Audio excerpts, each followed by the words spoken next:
Luigi's memory.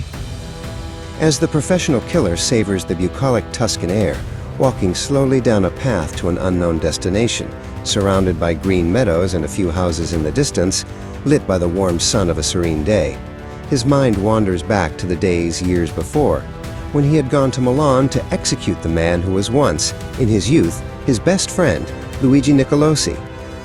His thoughts turned to when, following the information obtained the day he killed Don Tonino in Sicily, he went to Milan in search of Luigi. Luigi had already heard how his old friend had slaughtered his father and most of his henchmen. Luigi was in the Lombard capital to meet with some members of the Yakuza. SharpShooter learned that the meeting would take place one evening in a famous hotel near the Duomo.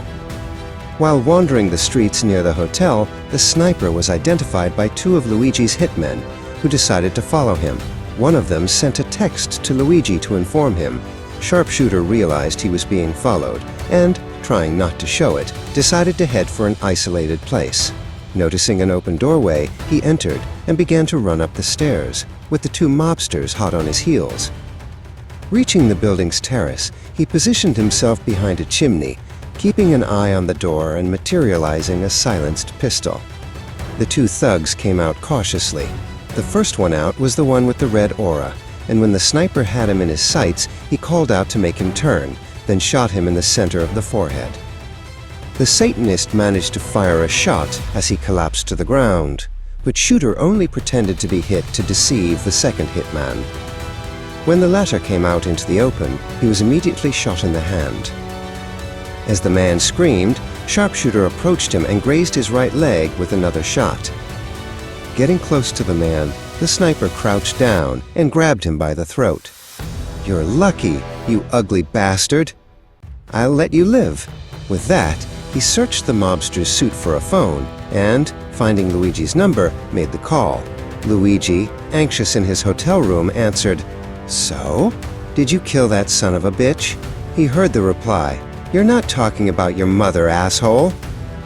The next day, the meeting with the Yakuza could not be postponed. SharpShooter followed Luigi's car from a distance to an apartment in the suburbs.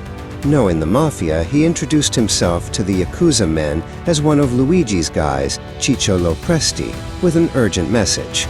The real Ciccio Lopresti had been silenced just minutes earlier. Upon entering the apartment, he was recognized by two Sicilian henchmen, whom he instantly shot. Revealing himself to Luigi, the latter turned pale and screamed, "What the fuck have you done? You fucking morons!" As Nicolosi screamed, the sniper pulled out a submachine gun and opened fire on everyone in the room, except for Luigi, who was paralyzed with fear, pissing himself. After closing the door, Shooter approached his former brother, took off his glasses and stared at him, saying, "We were once brothers, or so I thought, but I didn't know your mother was actually a bitch." Luigi tried to stammer something, but Danny silenced him with a punch that knocked him to the ground, then shot him in both hands. The sniper materialized a dagger, stabbed Luigi below the sternum, and lifted him back onto the chair. "What a mistake it was to believe you were a friend. Well, now you can bleed, you bastard," he said, pulling out the dagger only to plunge it into Luigi's throat. With the second culprit dead, he stood there for a few moments, looking at what was left of his former friend, before leaving.